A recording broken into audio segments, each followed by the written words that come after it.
Hi guys. I wanted to take a second to record a quick demo and also express my gratitude for whoever's watching this today and the work that you guys are doing to continue to help people recover. We are the only mobile app development company in the behavioral health space. We build the apps on Amazon AWS. And we work with the owners of the facility to set up their Apple developer accounts and their Google developer accounts. And we publish the app on the App Store. It takes about 6 weeks. And in that 6 weeks, we have everything pretty systematized and broken down. And each app looks a little bit different. We pull your logo packs, your colorways, your curriculum, your schedules. We pre-build notification sequences to drive engagement. And we do that all the way through the client's life cycle. So starting from pre-admissions, a client will reach out to the call tree. They're struggling, they're looking for help, or a family member has a loved one that's struggling, looking for help. An auto text will generate to have them download the app where they can fill out a application for treatment. They can submit a VOB, see an about section, collect a packing list, look at some testimonials of people who've been through the program. And what they don't know is when they download a mobile app is it enrolls them to receive push notifications. So if that lead does not convert on the front end, or they're still using or still struggling, what it will do is it will enroll them in a marketing sequence, and that marketing sequence can be subtle. It can send them daily reflections in the morning, updated podcasts. It's designed to assist them along in their recovery journey, and then making it easy to reach back out to admissions when they want to get into treatment. Or we can actually do a marketing sequence with videos of the facility, testimonials. Here's what's going on at the facility, and then once that lead converts, there's 3 different phases of the client's life cycle. So there's pre-admissions, and then they move into a current client, and then they move into post-treatment. And in each of these phases, we actually custom build the app to meet the specific needs of the program. So once they jump into their current client treatment experience, let me go to the demo app here. You guys will have access to this dashboard and this administrative control panel. Analytics and quite a bit of data on the back end that's shown here. But when a client jumps into treatment, essentially we don't want the client to feel alone. So they'll immediately join the family, and we'll custom build these milestones or progress monitoring to match the phases of the curriculum, lengths of sobriety, just to match the culture of the program. Every time someone picks up one of these milestones, it'll send a notification to the rest of the group saying, hey, Cody just picked up 30 days sober or 60 days sober.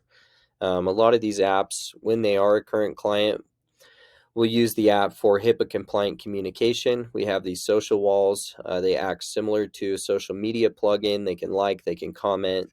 These walls are easily policed on the back end.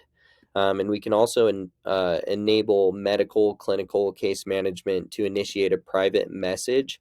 So all communication can happen in-app. And what we'll do as well is kind of build in their wheelhouse. So we'll build in a sobriety tracker, a meeting finder, a library, different meditation playlists. And what we can do is pre-build notification sequences that remind them about upcoming meetings, to meditate daily, just how they're plugging into their recovery when nobody's looking. In this app as well, we're working on organizing care, so they have access to their daily group schedule. If you're doing any telehealth, we have seamless integrations with Zoom, Microsoft Teams, Google Meet. We also do notification reminders to clients about when they're supposed to be at group, when they're supposed to be meeting with their therapist. So quite a bit of awareness around their daily scheduling. A lot of times, individuals struggling with mental health or substance abuse have quite a bit going on internally. So we just want to alleviate as many excuses as possible when it comes to what they're supposed to be doing each day in treatment. Ongoing into any events, community events that you guys have going on. Pretty robust events plugin here where you can build out an event, collect an RSVP list, have them sign liability and release or any waivers. Google Maps API will take them to the location, so on and so forth. But what I would say primarily is what we've spent a majority of our time on is data collection. So we are the only mobile app that's partnered with the National Association of Addiction Treatment Providers. And what we've structured here is all of the data collection, and it's built on a gamification model. So these surveys, they earn 20 points per survey, and then they can trade those points in. What we do is we reverse engineer a budget per client, and they can trade those points into a store feature for like a sound bath or a Starbucks gift card or a round of golf, movie tickets. And so we get really, really sticky engagement on data collection. So every week, basically what they do is they fill out an admit survey and a demographic survey, and then every week they receive a survey that breaks down the ASAM dimensions and the locus parameters. These are written by billing and authorization teams, and these are sent to clinicians every week. We also are integrating with the EHR, so these will update the client's chart on the back end.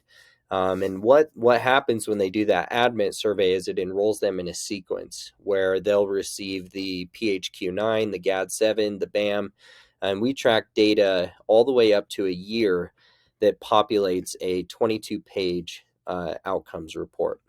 So this comes from the National Association of Addiction Treatment Providers, breaks down your methodology and approach to treatment, your different demographics, marriage demographics, employment demographics, their mental health characteristics, what people are primarily struggling with, whether or not they have legal issues, how supportive their family members are, close friends, coworkers, and then it's going to break down what you're primarily treating if you're SUD, and whether or not they meet the DSM-5 for severe substance abuse disorder.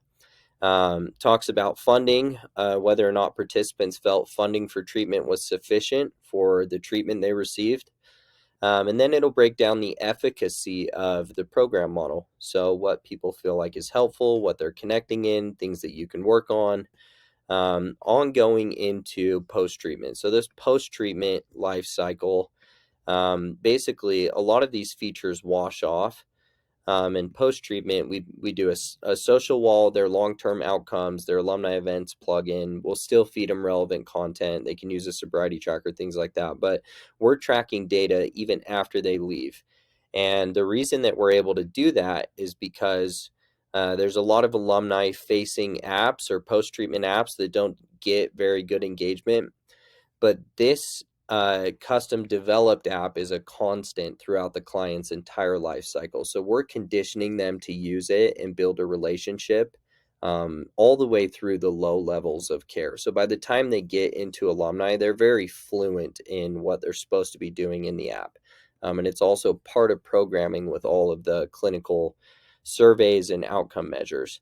But you'll have classic stats upon leaving treatment, how many people successfully complete. And then what this report actually does is it gives you a longitudinal conclusion based on another, 800 facilities around the country and their data. It'll break down a summary of their findings, things you should consider to implement the upcoming year, and then what NATAP feels like is limiting you this upcoming year. So the data collection, I would say, is probably what we've obsessively chased down.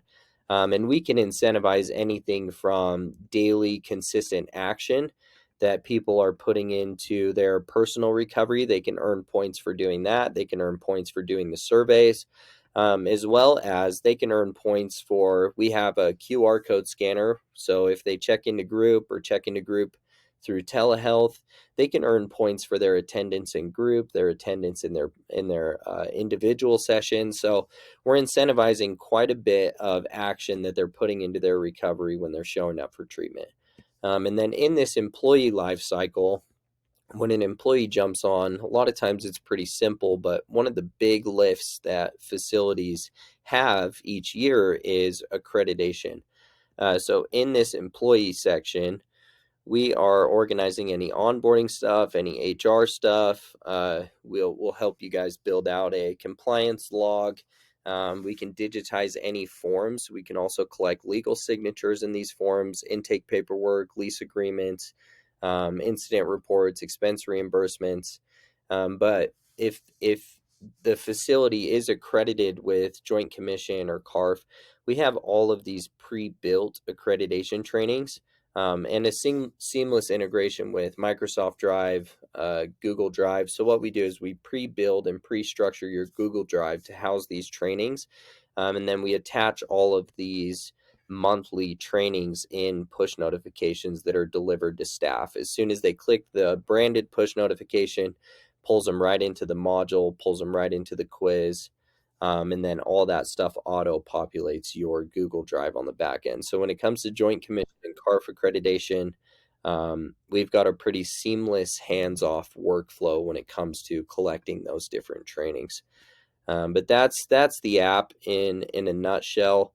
At this point, we have really good testimonials. We've developed apps for about 68 facilities across the country over the last 18 months.